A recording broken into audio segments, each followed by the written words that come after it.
Let's complete the first totem together, which is Scales of the Oathbreaker. And we're going to do it right now. The first one we're going to start with is pretty easy to find. It's over at the lighthouse. We're going to do this in order that I think you'll probably be able to get them. We obviously start Claviger's Landing Beacon. You come on over to the lighthouse and begin climbing. And you want to climb the lighthouse until you reach this part. This is noticeable because we have this flat bit that makes it look like you can't go any further. And you come over to the left-hand side, and then we can jump across. Once we climb up to the top here, we will find that we have the fragment on the box right here. For the next one then, you want to make your way to the apothecary's shop in Paradise. So we'll zoom out just in case you haven't been here before. Obviously this is north of where the market district is. You just need to come on around, up a load of steps, and to where the apothecary's shop is. From looking at the apothecary, we want to look to the left, and we're going to jump on up. Follow the route around. We've got to go through some scaffolding. And then we can see that we have this artist location directly ahead. We need to take a running jump to get across there. And then you should find that you'll have cobwebs protecting a ladder. You climb on down the ladder, clear the ghosts in the room, and you should find it on the floor near the bookshelf.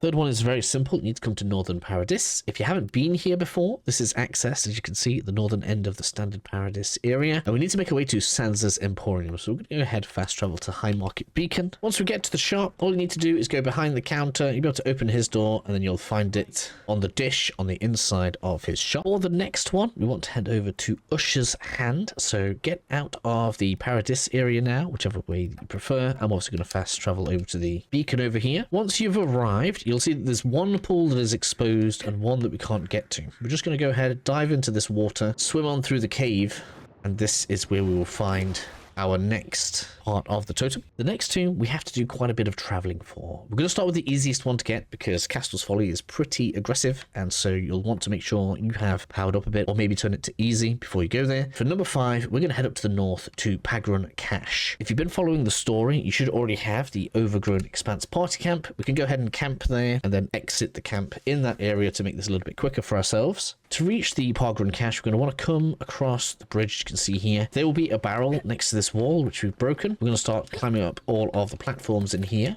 Make sure you look back on yourself so you can get to the wall. And so we're going to find ourselves a chest. Take the stairs up to the left, jump across. We'll then have some traps to get past, a few skeletons to defeat along the way. And then once you've cleared the enemies, we're going to head on up this first set of stairs, turn to the left. Come on into the main loot room where you're going to get this treasure chest. From here, we're going to need to do some more climbing. Jump across to the other side. Then you'll find the Wodaka item piece in the bird nest. To gain entrance to Castor's Folly then, all you need to do is jump across a few platforms to cross the sea. If I just look out here, you should see that if you just come across, you can end up exactly where I am. We're going to have a quick sprint through. Obviously, all of the enemies are cleared for me, but we're going to head on straight along this road. We'll get this first camp here, and just after this, we'll have our first fork in the road. At this point, we want to take the left path. Follow that along. We can see that we have this building with the dome on top. This shows us that we are going the right way. We want to go in between these two pieces of rock here. We have this brazier, which is kind of just signifying the way for us. Jump on across, and we will see that we have the next part of the totem on this dishcloth right here.